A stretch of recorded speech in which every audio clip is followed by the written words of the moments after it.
Alright, let's talk about 8D. Standard 8, Substandard D. Describe war with Mexico. We did that already, but the second part is most important here. And the Wilmot Proviso. This Wilmot Proviso is very important at this juncture. Okay, so our focus here is on this Wilmot Proviso. We need to know what this Wilmot Proviso is when we take this EOCT so we can pass it. We really need to know this word and how it ties into what we've been talking about.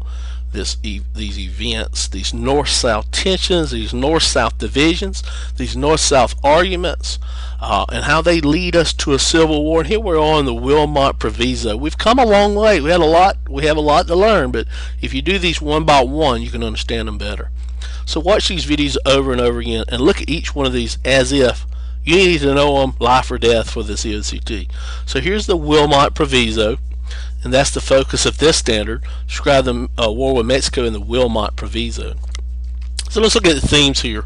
Mexican-American War was a conflict. It was over territory, it was over land. We had a lot of those. Treaty of Guadalupe, Hidalgo. The Mexican-American War was over the border. It was a border dispute at the Rio Grande River between Texas. The United States had annexed Texas, between the United States and Texas, and the southern border of where Mexico and Texas come together. That was a conflict over that border issue. The Treaty of Guadalupe, Hidalgo. After we beat the Mexicans in the Mexican-American War, the United States signs this treaty with them. It's going to be a compromise. Territorial expansion and the slavery issue, political interactions. And then David Wilmot's Proviso is also a political interaction that causes conflict and sectionalism and north-south tensions and divisions between the North and the South and regions of the country. Sectionalism is this big term we're talking about now, and these are political interactions, and there's a list of them we went over already, and here's one here, the Wilmot Proviso. Alright, so the Mexican-American War was between the United States and Mexico over this border down here in Texas, the Rio Grande, the United States and Texas. That's our southern border. Mexico said, nope, it's the Nueces River. And there was a lot of territory in dispute there, but U.S. eventually wins and acquires the land of the Treaty of Guadalupe Hidalgo here in the red. And several states are going to be come about there in the future. And this Treaty of Guadalupe Hidalgo is also what we call the Mexican Cession.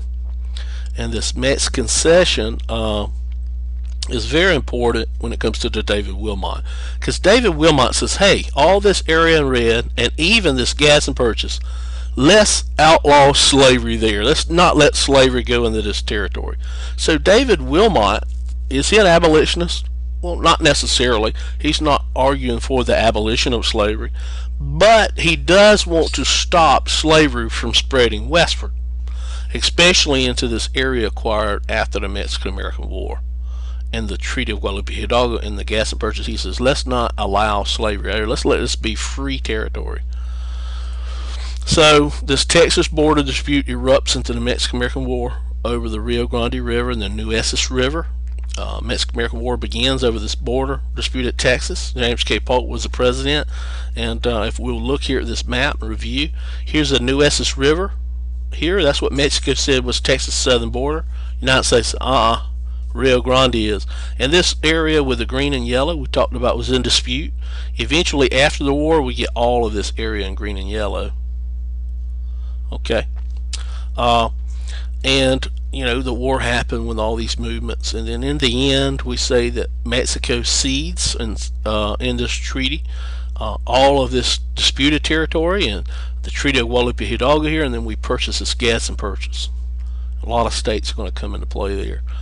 Alright, so the Gadsden Purchase we pay $15 million for, the small strip that's going to settle the southern border of the United States. We talked about all that. So David Wilmot makes this resolution in Congress. He stands and says that he proposes that all lands acquired from the Mexican-American War, in other words, he's talking about the Treaty of Guadalupe Hidalgo and this Gadsden Purchase down here, that it all be free territory. That's basically what this guy David Wilmot says, this congressman. All lands acquired through Mexican-American War, Treaty of Guadalupe Hidalgo, come in as free states only. Now, is it going to pass? Is this proviso going to become law? No, it's going to be voted down, but it's what it does. It's this idea we're talking about. It creates a division between North and South. Northern congressmen and Southern Congress are going to be arguing about this. It's going to be heated arguments, and we see these tensions between the North and South, these divisions between the North and South, these arguments come up again. So Wilmot's Proviso brings up the issue of westward expansion of slavery again. We see arguments over morality and the westward expansion of slavery. Should it happen, should it not? We see the North saying yes, South saying no. So the North supports David Wilmot, the South says no. Eventually it's going to be voted down. You know, it's not going to happen. That territory is not going to be outlaw slavery. But, you know, Wilmot here was attempting to stop the spread of slavery westward. That was a direct threat on Southern economy and social way of life. So Southern people didn't like that. So it's going to contribute, this proposal he makes is going to contribute to these North-South tensions. In other words, what we call sectionalism, that's going to rip our country apart and eventually lead us to a civil war. Now, have we met our objective with this? I think we have. Described the war with Mexico and the Wilmot Proviso. Pretty clear there. Okay?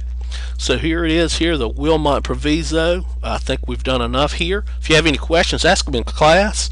Please watch the video again for review before the test. Good luck to you on the test.